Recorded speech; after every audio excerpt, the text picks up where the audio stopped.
Sobat Maestro, sesaat lagi kita akan bersama-sama mengikuti ibadah raya bersama Gereja Bethany Fresh Anointing. Anda bisa mendengarkan siarannya di Maestro Radio Bandung YouTube channel. Selamat mendengarkan.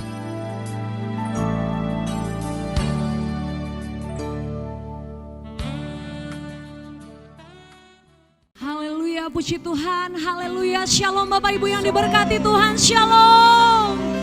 Apa kabarnya hari ini? Tidak ada harapan sakit, tidak ada harapan untuk lemah, tidak ada harapan untuk miskin. Katakan haleluya. Haleluya. Success people, I grow, I go, I glorify. Fresh Anointing people say, I grow, I go, I glorify. Yang siap memuji, membesarkan nama Allah yang dahsyat luar biasa, sorak-sorai haleluya. Haleluya.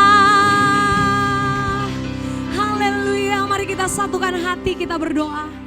Kami mengucap syukur buat hari ini Tuhan. Penyertaan-Mu sempurna buat hidup kami. Nyata kuasa-Mu di tempat ini, hadirat-Mu nyata di tempat ini. Kami mengalami Tuhan, kami mengalami hadirat Tuhan. Habiskan ibadah raya hari ini Tuhan. Hanya di dalam satu nama Tuhan Yesus yang berkuasa. Allah yang besar yang hidup di dalam hidup kami. Di dalam dan demi nama Tuhan Yesus. Sama-sama kita katakan amin 3 kali, katakan amin, amin, amin. Sorak-sorai bagi Allah kita Yesus Tuhan. Haleluya. Kami milik-Mu Tuhan, kami kepunyaan-Mu, kami adalah orang yang dikasihi. Mari datang dengan ucapan syukur, sembah Dia, sembah Yesus, berserah penuh. Mari katakan, dalam kesesakanku Kau beri kedamaian.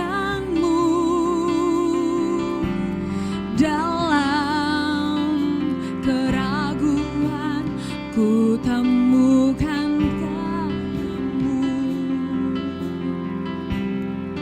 karena pengorbananmu, karena pengorbananmu Kau jadikanku baru. Sungguh ku terkagum amanku di dalam-Mu Yesus. Kau membuatku sesuai rencana-Mu. Kau memegang hidup kami yang siap musim hidupku. Ku serahkan semua kekhawatiranku, ku milik-Mu. Oh,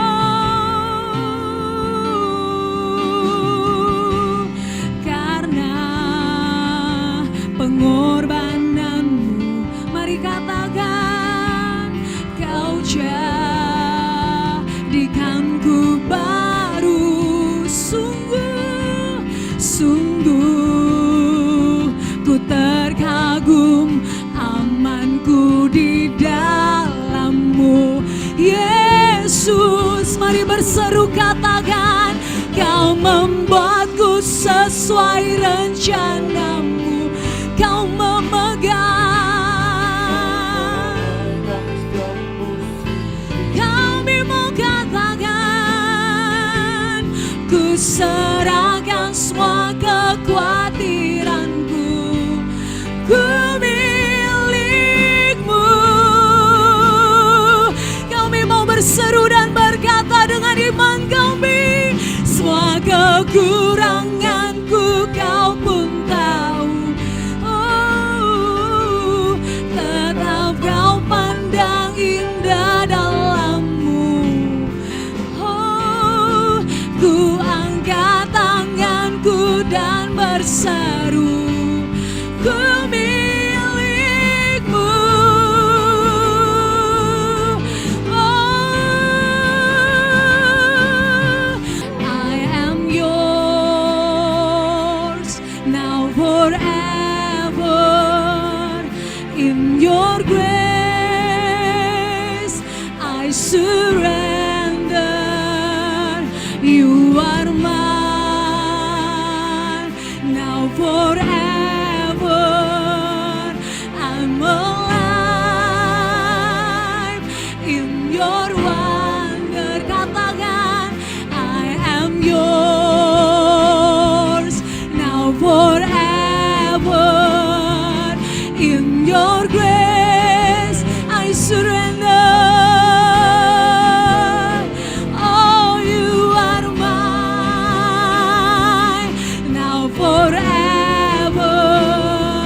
berserah penuh pada otoritas kuasa Tuhan. Pandang salib Kristus yang memberi kemerdekaan dalam hidup kita. Darah Yesus yang melayakan dan menyucikan seluruh kehidupan kita. Terima kasih Yesus. Semua kekuranganku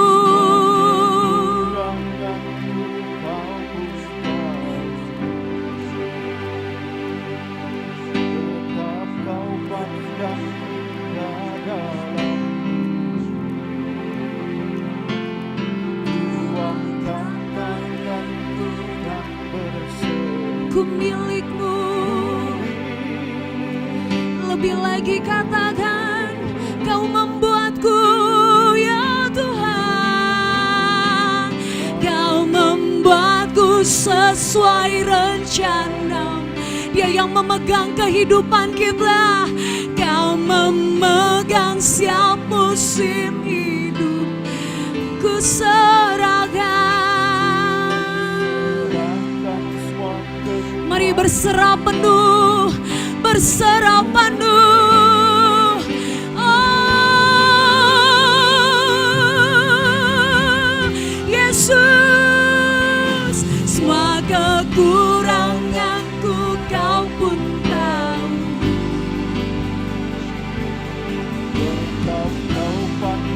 Ku angkat tanganku. Terima kasih Yesus. Ku milik. Sekali lagi katakan, kau membuatku Tuhan. Kau membuatku sesuai rencana. Terima kasih Yesus. Kau memegang setiap musim hidup. Kami berseru, ku serahkan semua kekhawatiranku. Ku milik semua kekuranganku, kau pun tahu ya Tuhan. Yanku kau pun tahu, tetap kau pandang indah.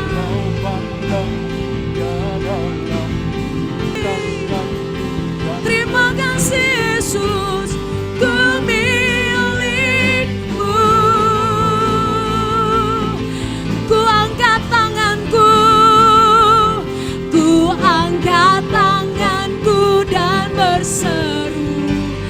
Ku milik, ku angkat tanganku dan kami berseru. Ku angkat tanganku dan berseru.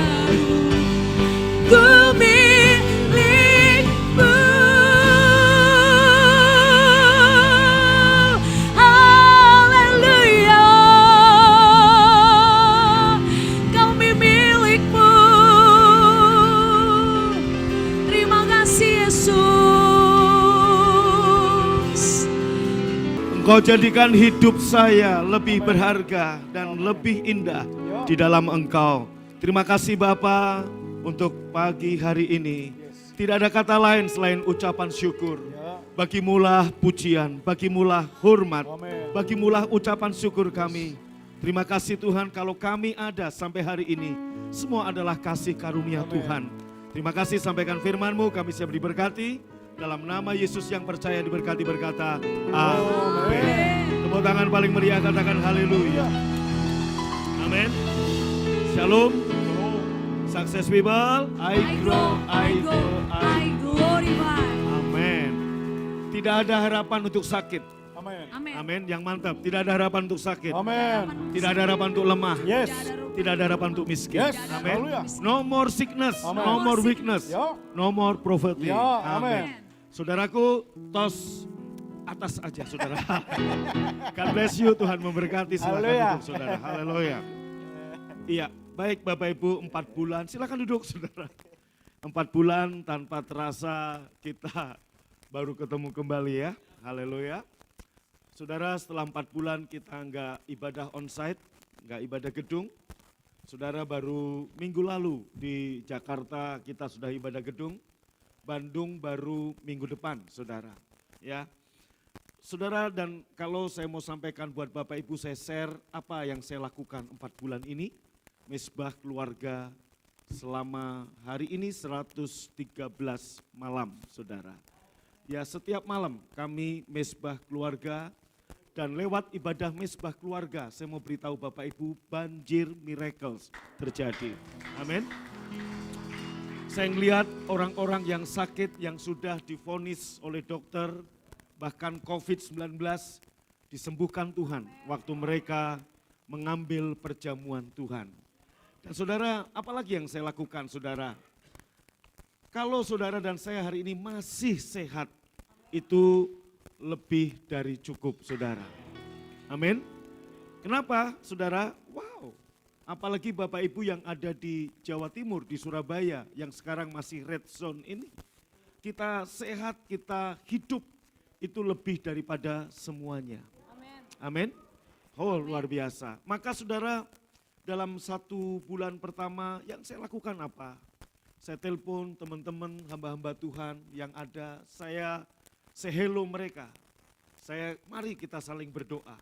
Bukan lagi waktunya, saudaraku, untuk saling mengkritik, saling melihat kelemahan. Ini yang saya lakukan, saya telepon Pak Ping'an, saya telepon Pak Petrus, saya telepon saudaraku, hamba-hamba Tuhan yang lain. Saya say hello, yuk kita saling berdoa. Kenapa? Saudaraku, mau apa lagi dalam keadaan seperti ini kalau kita nggak saling mendoakan? Saudara, siapa yang nggak pernah lewat, nggak pernah mengalami kesalahan? Semua saya bilang, ayo kita saling memaafkan, saling mengampuni. Dan saudara boleh tanya, Pak Ping'an saya telepon, Pak Petrus saya telepon, ya Pak Petrus Purba ya, you punya tulang ya, saya telepon, yuk kita saling mendoakan, kita berdoa. Siapa lagi, saudara, kenapa? Dalam hari-hari seperti itu, saudaraku, dalam keadaan begini kita sehat, itu bersyukur. Betul? Saudara, berapa bulan mobil nggak keluar dari garasi, saudara? Betul? Iya, saudara. Ya, mau mobil bagus, mau apapun nggak keluar, saudara. Bandung lockdown, saudara. Ya, kita sama-sama orang Bandung aja, saudara. Saya ke BTC itu setelah 1 bulan lebih, baru lewat BTC. Nah, Bapak Ibu, dengan situasi kondisi yang ada dan hari ini kita juga belum tahu sampai kapan ini COVID-19 selesai atau sampai kapan vaksin ini ditemukan. Kalau vaksin ditemukan, ya sama seperti flu biasa.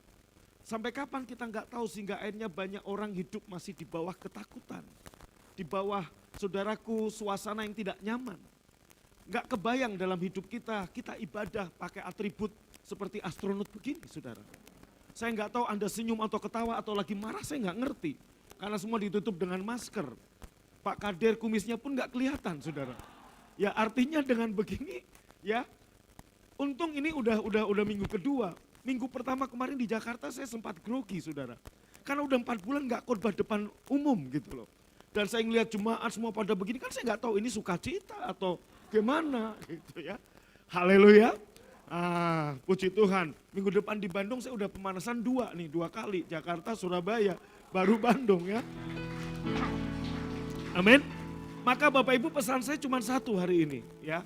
Tadi saya ajak saudara nyembah terus, ku bersyukur padamu. Cuman bersyukur. Kalau saya masih ada ini bersyukur. Amin. Kalau saudara dan saya dan ada dan sehat gitu loh. Kalau ada sakit-sakitan juga ngapain? Bersyukur. Kemudian yang kedua, saudara, ya. Saya share ini, boleh ada staf-staf full timer saya. Anda bayangin 4 bulan gereja nggak ibadah. Nggak ada kolektor yang diedarkan. Nggak mungkin saya nagihin jemaat, teleponin, belum kolektor, kan enggak, saudara. Iya kan? Tetapi saudaraku, cuma saya doanya 1, Tuhan tolong ya cukupkan untuk PK atau salary full timer. Itu doa saya yang pertama. Hampir 50 orang seluruh Indonesia, saudara. Dan katakan 1 orang 5 juta aja rata-rata, kali hampir 250 juta sebulan. Saya harus gaji ke Palu, ke Makassar, ke mana-mana, saudara. Dalam keadaan tidak ada kolektor.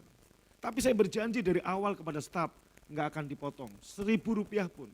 Kenapa, saudara? Saya terlalu percaya saya punya Allah Jehovah Jireh, Allah yang menyediakan. Amin. Haleluya. Makanya, saudaraku, itulah kasih karunia, itulah grace, itulah anugerah.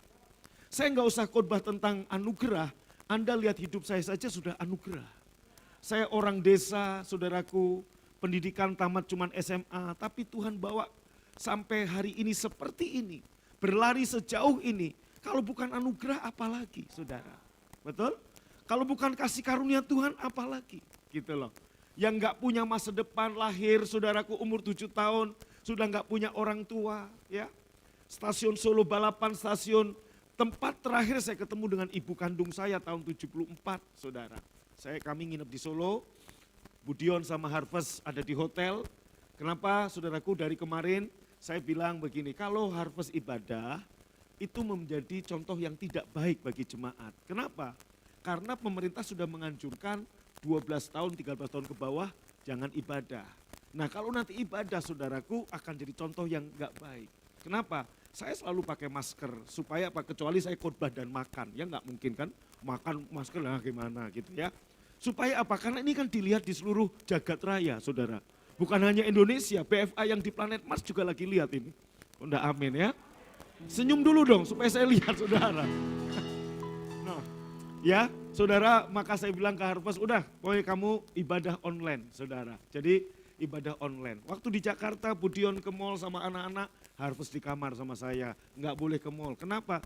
Loh kalau nanti ke mall direkam sama jemaat anaknya Pak Agung ke mall. Nah saudara, bisa jadi artinya contoh yang tidak baik ya, amin.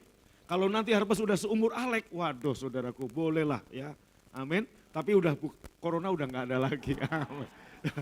Oke, nah sekali lagi Bapak Ibu yang pertama mengucap syukur, yang kedua selama 100 hari lebih ini Tuhan membawa saya pengertian tentang perjamuan kudus yang lebih dalam.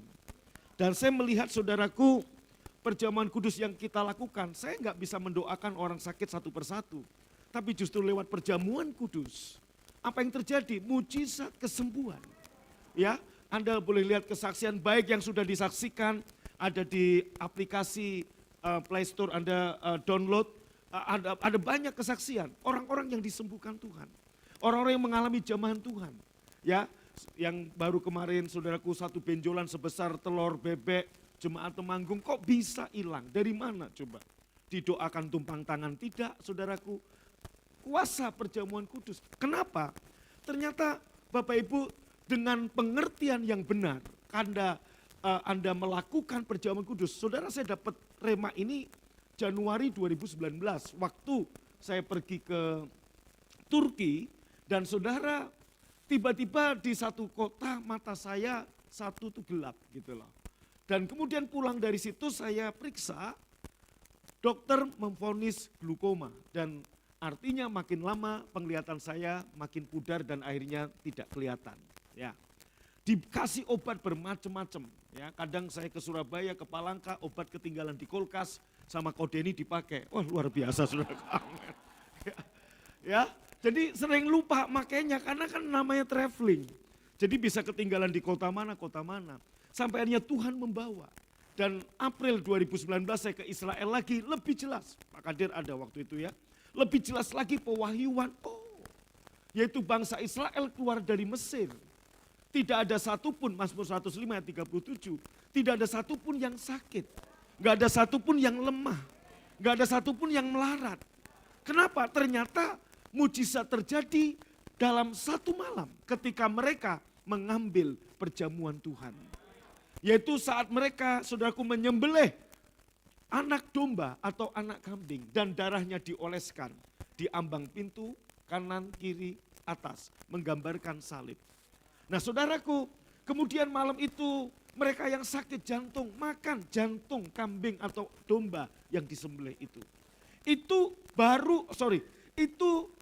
pertama dan terakhir seluruh daging termasuk isi perut harus habis. Belum ada hukum Taurat. Setelah itu baru diatur mana bagian yang boleh dimakan, mana yang tidak. Tapi malam itu semuanya yang tersisa sebelum fajar menyingsing harus dibakar habis. Nah saudara, tiba-tiba besok pagi mereka keluar dari Mesir. Yang jantungnya empot-empotan, belum ada bypass, belum ada ring, tiba-tiba sembuh. Yang saudaraku tulangnya mungkin patah, tiba-tiba pulih. Sehingga tidak ada satupun yang keluar dari Mesir ditandu, ngerepotin orang lain. Perjalanan mereka lewat padang gurun jauh. Bayangkan kalau ada orang-orang sakit, ada orang-orang yang lemah. Secara fisik akan ngerepotin seluruh rombongan. Malam itu saudaraku, secara supranatural terjadi. Nah, di situ Tuhan kasih saya pengertian. Yaitu apa? Ternyata inilah bayang-bayang dari perjamuan kudus. Kalau bayang-bayangnya aja menghasilkan mujizat yang seperti itu. Lebih-lebih saudara dan saya sekarang bukan berdiri di bayang-bayang, tapi dalam hal yang nyata. Amin. Amin. Maka saudaraku, kalau dulu BFA sebulan sekali kita perjamuan kudus. Kemudian setelah tahun lalu sebulan 2 kali. Mulai hari ini seminggu, tiap ibadah minggu kita perjamuan kudus. Kita sakramen. Kenapa saudaraku? Sembari dengan pengertian bagi Bapak Ibu yang mungkin baru mengikuti, mohon Bapak Ibu baca rangkuman khotbah Mesbah Keluarga dalam sekian malam. Ada saya khotbah tentang perjamuan kudus. Supaya Anda tidak salah pengertian. Anda dengan pengertian yang benar. Saudaraku, setiap kali bangsa Israel menghadapi musuh, menghadapi tulah, menghadapi kelaparan. Yang mereka lakukan, mereka memberitakan kematian Tuhan. Ya dengan cara apa? Menyembelih korban dan membakarnya. Dan apa yang terjadi pada waktu mereka, saudaraku, memberitakan kematian Tuhan? Allah berperang dan mereka diam saja. Nah, hal itu dalam perjanjian lama. Dalam perjanjian baru dalam 1 Korintus pasal 11. Setiap kali kamu makan roti ini dan minum cawan ini, kamu memberitakan kematianku. Saudaraku, waktu kita memberitakan kematian Tuhan, artinya apa? Kita setuju. Yesus mati buat kita. Ingat, Yesus dihukum 2 kali, saudaraku. Hukuman pertama adalah dicambuk. Ingat baik-baik bahwa orang yang jahat, ada 2 hukuman untuk orang yang jahat pada waktu itu. Hukuman cambuk untuk kejahatan yang lebih ringan. Berapa kali dicambuk? 39 kali. Setelah itu terhukum harus dibebaskan karena dia sudah dihukum cambuk. Pada waktu Yesus sudah mengalami hukuman cambuk, berapa kali Yesus dicambuk? Mestinya 39 kali. Tapi Yesus lebih dari itu karena yang mencambuk prajurit Romawi sengaja melecehkan hukum Yahudi.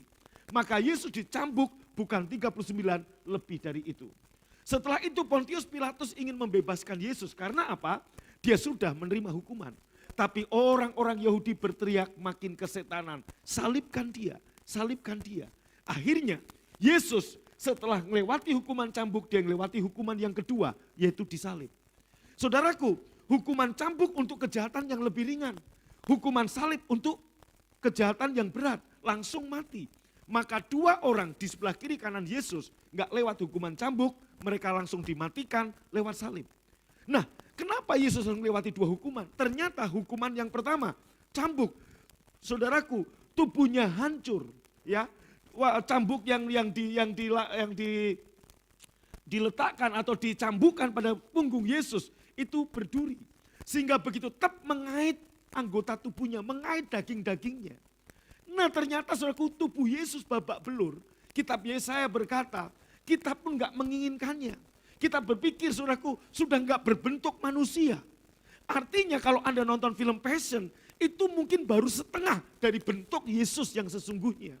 Karena Yesaya berkata, menubuatkan tidak lagi berbentuk manusia. Sehingga kita, semua orang melihatnya gak tahan. Saking hancur saudaraku, semua darah membungkus. Nah Bapak Ibu, dia babak belur lewat hukuman cambuk, jatuh berkali-kali, memikul salib. Untuk apa? Supaya saudara dan saya gak babak belur di dunia. Oleh bilur-bilurnya kita menjadi sembuh. Amin. Maka saudaraku, saya punya iman, Anda punya iman. Dengarkan baik-baik, tidak ada harapan untuk Anda dan saya sakit lagi. Mari dengan iman percaya. Kenapa? Sebab kematian, hukuman cambuk yang Yesus terima, itu adalah untuk kesembuhan penyakit saudara. Saudaraku, Yesus hancur, babak belur di dunia ini supaya saudara dan saya tidak mengalami babak belur lagi. Tubuh saudara sehat kuat, maka perjamuan kudus adalah apa saudaraku? Ambillah, makanlah untuk kehidupanmu dan kesehatanmu. Amin. Nah, kemudian Yesus saudaraku mengalami hukuman salib untuk apa saudara? Hukuman salib untuk keselamatan kita. Amin. Untuk keselamatan, artinya dua hukuman ini untuk Anda selamat dunia dan selamat akhirat. Kalau Anda mengerti ini, ingat 430 tahun bangsa Israel jadi budak, miskin, sakit-sakitan dan lemah. Tapi dalam satu malam, lewat bayang-bayang kematian Yesus, mereka mengalami pemulihan. Lebih-lebih Anda dan saya bukan hidup di zaman bayang-bayang. Kita hidup di zaman perjanjian baru. Katakan dengan saya, perjanjian baru. Kalau bayang-bayangnya saja begitu dahsyat kuasa mujizat yang bangsa Israel terima, terlebih saudara dan saya hidup di zaman perjanjian yang baru. Perjanjian baru dimulai kapan? Bukan pada waktu Anda membaca Matius pasal pertama, oh ini perjanjian baru. Dulu saya juga sangka begitu saudaraku. Ternyata perjanjian baru dimulai saat kapan? Saat darah itu tercurah. Sebab perjanjian akan berlaku begitu ada tanda tangan meterai. Saya dengan Pak Mulyadi bikin perjanjian, misalkan bla bla bla bla bla. Saya tulis dari tahun 2017. Selama saya dan Pak Mulyadi nggak tanda tangan di atas meterai, perjanjian itu tidak berlaku. Belum berlaku. Sama, perjanjian anugerah sudah ditulis Tuhan bahkan sebelum dunia dijadikan. Karena Dia Allah yang Maha Tahu. Tetapi perjanjian baru berlaku setelah meterai darah Yesus. Ayatnya di mana? Ayatnya ada dalam Markus pasal 14, saudaraku. Ya, Markus pasal 14 dikatakan demikian, ayat yang ke-24, versi FAYH-nya langsung saja, yaitu versi firman Allah yang hidup. Ia berkata kepada mereka, inilah darahku yang ditumpahkan bagi orang banyak dan yang memeteraikan perjanjian baru antara Allah dengan manusia. Saudaraku, jadi kematian Yesus di kayu salib, itu dimulainya lah perjanjian baru resmi berlaku. Sebelum Yesus wafat di kayu salib, perjanjian baru hanya sebatas tulisan, belum berlaku. Tapi begitu darah Yesus sebagai meterai, memeteraikan perjanjian antara Allah dengan manusia. Yaitu apa? Keselamatan yang saudara dan saya terima adalah anugerah, adalah kasih karunia. Mudah, Anda hanya menerima Yesus, bertobat, minta ampun dari semua dosa, menerima Dia, percaya dan mengakui dengan mulut, Anda selamat. Semudah itu juga Anda terima mujizat kemakmuran, semudah itu juga Anda terima mujizat kesembuhan, semudah itu juga Anda terima mujizat kesehatanmu. Yang mengerti katakan amin. Kalau Anda percaya ini, maka gini saudaraku, waktu Anda makan tubuh, Anda minum darah, Anda sedang makan kesehatanmu. Anda sedang makan kesembuhanmu. Anda sedang menelan kemakmuranmu. Maka apa? Ingat quote yang pernah saya tulis ada di aplikasi itu juga. Sadari kelimpahan yang kamu punya dalam dirimu. Waktu kamu menyadari kelimpahan yang ada dalam dirimu, maka kelimpahan yang ada dalam dirimu akan mengalir keluar dalam kehidupanmu. Engkau tidak akan memiliki apa yang tidak engkau sadari. Saya ulangi lagi, Anda nggak akan pernah mempunyai sesuatu yang tidak pernah engkau sadari. Anda mesti menyadari dulu bahwa Anda hidup di dalam kelimpahan ilahi. Anda hidup di dalam kesehatan ilahi. Anda hidup di dalam kemenangan ilahi. Pada waktu kita makan tubuh dan minum darah Tuhan, kita sedang menelan keselamatan kita sedang menelan kemakmuran kita sedang menelan kesembuhan kita. Nah, waktu bangsa Israel di Mesir lakukan itu, mereka makan, saudaraku, anggota tubuh anak domba yang disembelih, yang akan jantung anak domba, yang sakit paru-paru makan paru-paru anak domba. Begitu mereka memilikinya, saudaraku, mereka menyadari aku punya jantung anak domba, aku punya paru-paru anak domba, aku punya ginjal anak domba. Malam itu mereka tidur. Tidur di sini artinya apa? Berserah percaya. Besok pagi mereka bangun, jantung yang baru bermunculan dalam tubuh mereka. Hal yang sama, pada waktu Anda makan tubuh anak domba, Anda minum darah anak domba, Anda sedang menelan kesembuhan Anda sedang menelan kemakmuran Anda. Kemudian Anda tidur, artinya berserah, saudaraku, maka apa yang kau sadari kau punyai akan mengalir dalam kehidupanmu, akan mengalir keluar dalam kehidupan saudara. Amin. Saudara, begitu saya menyadari ini, saya berhenti minum obat, saudaraku, yang kadang saya minum, kadang lupa, kadang ketinggalan. Dan saya tinggalkan, saudaraku, obatnya mahal sekali, pemeriksaannya mahal sekali. Dan saya mulai setiap perjamuan kudus, saya makan mata anak domba. Saya makan mata Tuhan Yesus. Dan apa yang terjadi Bapak Ibu? Akhirnya progres, maju, tambah sehat. Desember kemarin saya periksa terakhir. Dan dokter berkata, loh kemana glukomanya? Sudah tidak ada. Tuhan menyembuhkan. Amin. Demikian juga. Kalau Anda masih menyadari kemiskinan Anda, kemiskinan itulah yang mengalir keluar dalam kehidupanmu. Bukankah saudaraku, aku datang kata Yesus untuk memberi kamu hidup dan hidup dalam segala kelimpahan. Sadari ini, saya enggak bertanya apakah Anda lulusan Unair, ITB, atau Anda enggak lulus SD sama sekali, enggak. Tapi waktu Anda sadar, Anda punya Yesus, punya kehidupan kekal dan semua atributnya, apa yang kau sadari akan mengalir keluar dalam kehidupan saudara. Katakan amin. Haleluya. Yes. Saudaraku, makanya pada waktu 4 bulan gereja nggak ibadah, nggak ada kolekte, apakah saya khawatir? Tidak, saudaraku. Ya saya hanya ngomong begini, boleh tanya staf saya. Yang pertama, yang Tuhan saya bilang, staf full timer semuanya nggak boleh dipotong, harus semua gajian. Yang penting semua mereka terima. Saya rela kalaupun nggak terima apa-apa. Dan betul 4 bulan ini saudaraku, saya nggak terima gaji apa-apa saudaraku. Tapi Tuhan mencukupkan, pemeliharaan Tuhan.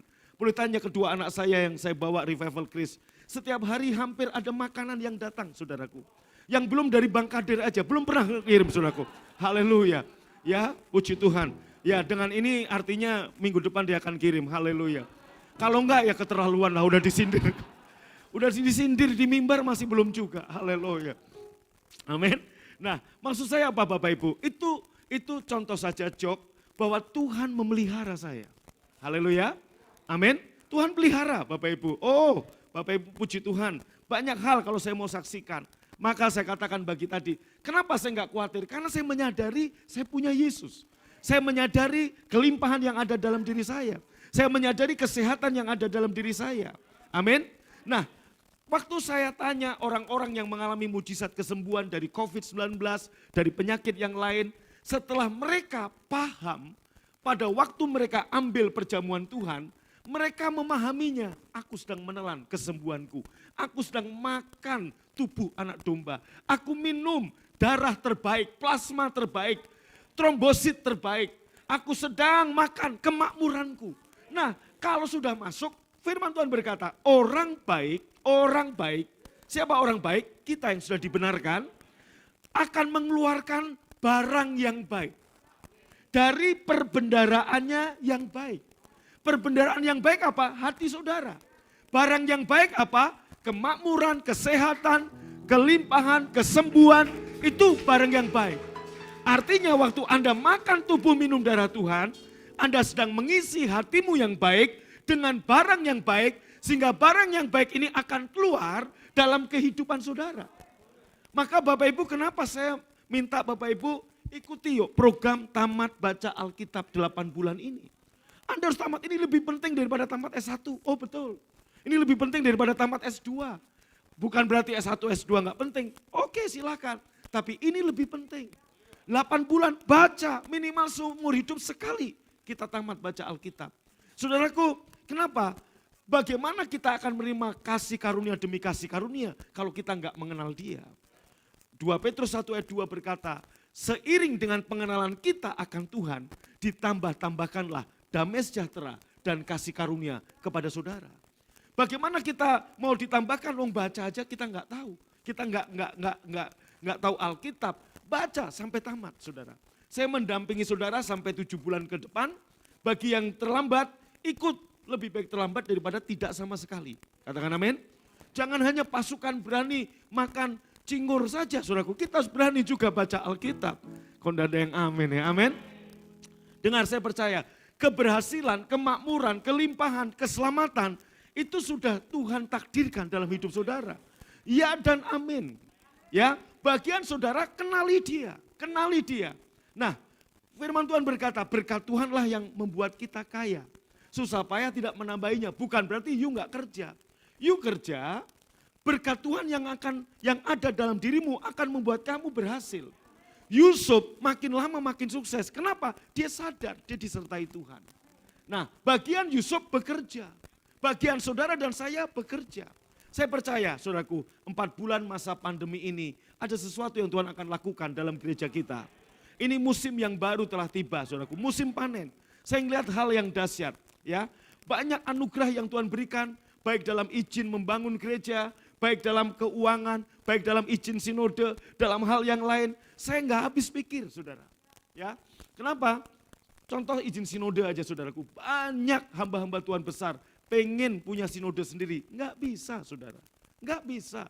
Boleh tanya Pak Markus sama Pak Irwan yang mendampingi saya ketemu Pak Dirjen. Banyak, saudaraku. Dan enggak. Dan puji Tuhan, kok kita dapat gitu loh. Ini luar biasa loh. Kita dapat, ya. Tetangga kita aja ini masih bingung, saudaraku ya. Masih bukan tetangga sini yang agak ke sana ya. Anaknya Pak Alex, saudara masih bingung ini sinodenya mana. Belum bisa, sulit, saudara. Kok kita bisa dapat anugerah? Itu kalau bukan kasih karunia Tuhan apa? Gitulah. Hidupku penuh mujizat. Amin. Haleluya. Sadari ini. Amin.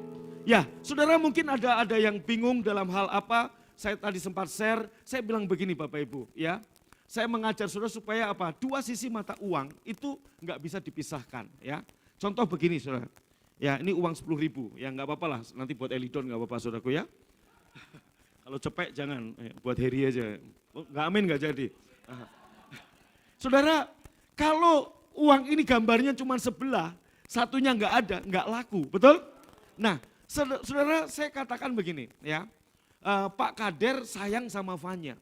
Bukan karena Fanya itu nyapu, bikinin kopi buat bapaknya, bukan itu alasannya. Karena apa? Alasannya dia anak. Betul? Saya nanya tadi ke bapaknya, Bang, Fanya pernah nakal enggak? Pernah. Tapi abang sayang tetap. Dimarahin? Marah. Tapi marah itu bukan berarti Pak Kader itu benci. Itu bentuk sayang. Supaya anak ini balik bahasa Sunda. Supaya anak ini benar gitu loh. Makanya bapaknya apa? Kalau sama revival nakal, saya marahin. Bukan berarti saya marah itu kemudian saya jewer atau saya tempeleng. Kemudian karena saya benci, bukan karena sayang. Nah saudaraku, sekalipun dia nggak bikinin saya minum, dia nggak nyapu halaman, dia kurang berbakti, katakan Fanya ini tetap anaknya Pak Kader.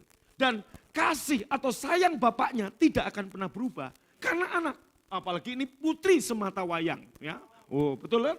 Ya nanti adiknya tahun depan baru lahir. Nah saudara ini bicara apa? Ini bicara satu sisi, yaitu apa? Sisi bahwa Pak Kader begitu sayang kepada putrinya. Entah putrinya nakal, entah putrinya berbakti, entah putrinya kurang berbakti, entah putrinya taat sama papanya. Sayang papanya tidak akan berubah.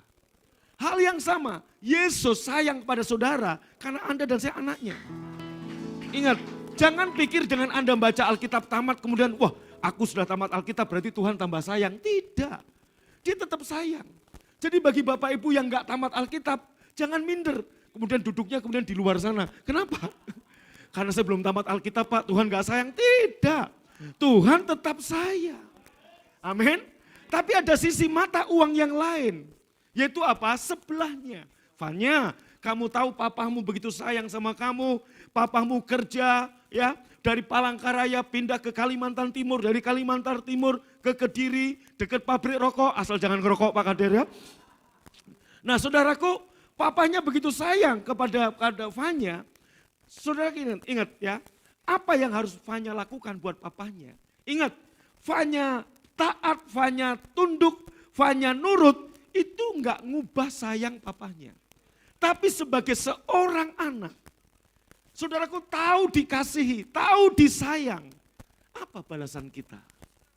Kita berbakti, kita mengasihi orang tua kita hormat. Bukan dalam rangka supaya saya jadi anaknya Pak Kader, bukan. Bukan supaya papa tambah sayang, tidak. Tapi apa? Itulah kewajiban seorang anak kepada bapaknya. Yaitu apa? Karena kasih, karena cinta, karena tanggung jawab yang sudah diberikan oleh ayahnya, anak membalas dengan seperti itu. Hal yang sama untuk Tuhan, saudara. Waktu kita tahu Tuhan begitu sayang sama kita. Bahkan dia mau mati buat kita. Nyawanya diberikan buat kita. Tubuhnya diberikan, dipukul supaya kita nggak ngalami kehancuran di dunia. Nah, itu saya kasih tahu, Anda tamat saudaraku, oh Pak Yusuf Roni 6 tahun 26 kali, supaya gue tambah disayang, 6 tahun 40 kali baca Alkitab.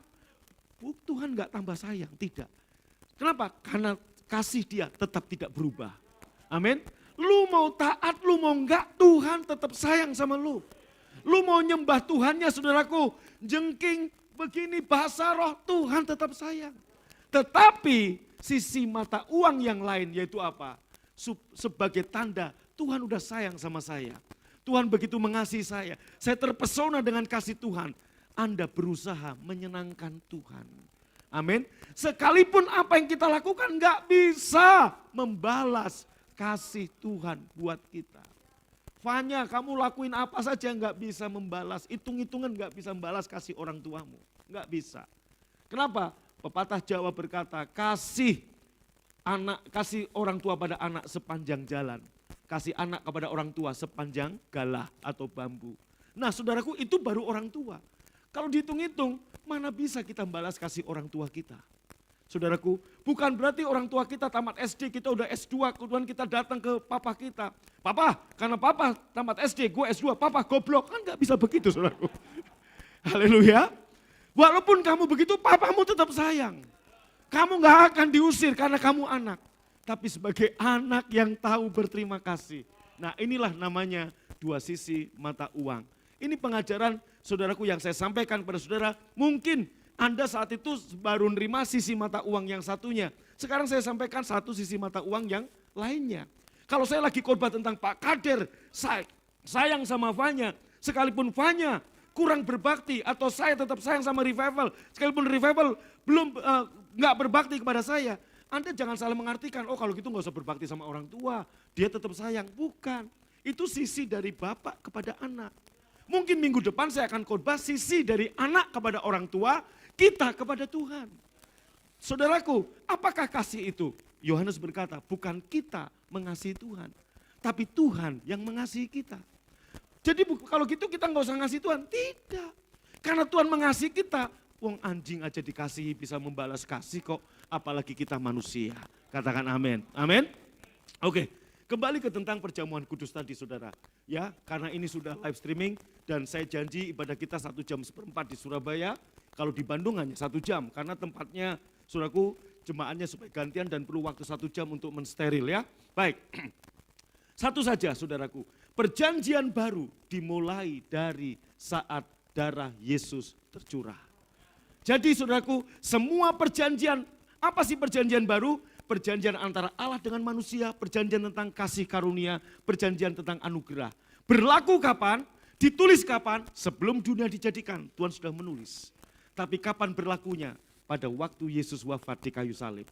Berarti Anda dan saya sekarang hidup di dalam perjanjian yang baru. Yaitu perjanjian di mana apa? Saudaraku, keselamatan bukan usaha kita, tapi kasih karunia. Saudaraku, kalau keselamatan saja adalah kasih karunia, apalagi kesehatan, apalagi kesembuhan, apalagi kemakmuran. Bagian kita hanya percaya. Perjamuan kudus adalah kita sedang memberitakan kematian Tuhan. Saya dibesarkan dari sebuah gereja yang kalau mau perjamuan kudus harus sama majelis saudaraku diperiksa dulu saudaraku. Ya, gereja kami dulu di Pemalang saudaraku, perjamuan kudus setahun paling cuma 3 kali. Majelis periksa kemudian oh ini layak, oh ini tidak layak. Sehingga akhirnya saudaraku yang berdosa, yang tidak layak nggak boleh ambil perjamuan. Saya mau katakan buat saudara, itu pengertian yang salah. Kenapa? Ya saudaraku saya nggak bisa jelaskan panjang lebar, saya hanya katakan begini. Kita sudah diampuni dosanya. Jadi waktu kita mau makan tubuh, minum darah Tuhan, kita masih mengingat dosa kita masih menyadari dosa kita, sama saja kita menghina roh kasih karunia, yaitu Roh Kudus. Kita masih menghina darah Yesus yang sudah menghapus dosa kita. Sebagai contoh Bapak Ibu, Elidon utang sama Heri, nggak bisa bayar, saya bayarin. Ya, amin Elidon. Oh berarti lagi utang bener ya. Katakan utang nggak bisa bayar, saya bayarin. Kemudian berarti utangnya Elidon sudah lunas kan? Tapi kemudian dia datang ke saya, Pak saya orang berutang Pak, saya orang berutang Pak. Sama aja dia menghina perbuatan baik saya, tebusan yang saya berikan pada Harry nggak dianggap sama dia.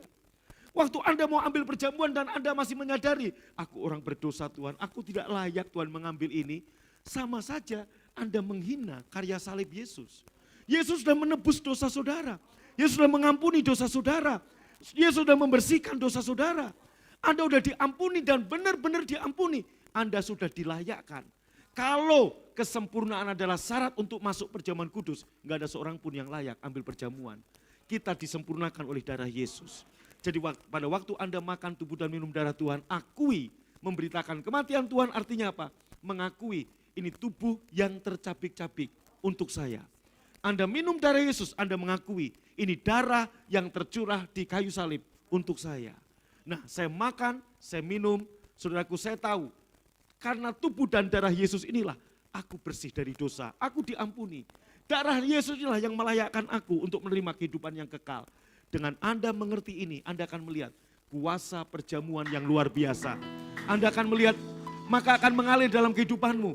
Ambil tubuh dan darah Tuhan untuk kehidupanmu dan untuk kesehatanmu dan untuk kesembuhanmu. Bangkit berdiri saudaraku, haleluya. Yang di rumah, di mana-mana juga saudaraku, siapkan perjamuan kudus saudara. Ku bersyukur padamu, Kau Tuhan yang mengasihiku. Kaulah jaminan hidupku, hatiku ada bagimu. Bersyukur padamu, Kau Tuhan yang mengasihiku. Kau jadikan hidup ini lebih indah dan lebih berharga. Bapak Ibu, angkat roti dengan tangan kanan saudara. Yesus mengambil roti, mengucap berkat, memecah-mecahkannya dan berkat dan memberikan pada murid-muridnya. Serta berkata, ini tubuhku yang terpecah-pecah untukmu. Ambillah, makanlah. Setiap kali kamu memakannya, kamu mengingat akan aku dan memberitakan kematianku. Engkau yang percaya ini tubuh Tuhan Yesus, mari ambil dan makan dalam nama Yesus. Untuk kesembuhanmu, untuk kesehatanmu, untuk kemakmuranmu. Ambil, engkau sedang mengunyah, engkau sedang menelan kesembuhanmu, engkau sedang menelan kesehatanmu, engkau sedang menelan masa depan yang cerah, engkau sedang menelan kemakmuran dan kelimpahanmu. Dalam nama Yesus, ambil dan makan. Angkat cawan dengan tangan kanan saudara. Kemudian Tuhan Yesus mengambil cawan sesudah makan, memberikan pada murid-muridnya, dan berkata, ini cawan perjanjian baru yang dimeteraikan oleh darahku. Ambillah dan minumlah, sebab setiap kali kamu meminumnya, kamu mengingat dan memberitakan kematianku sampai aku datang. Bapak Ibu yang dikasihi Tuhan, bukankah cawan pengucapan syukur yang atasnya kita mengucap syukur ini adalah darah Yesus? Yang percaya minum dengan hormat dalam nama Yesus.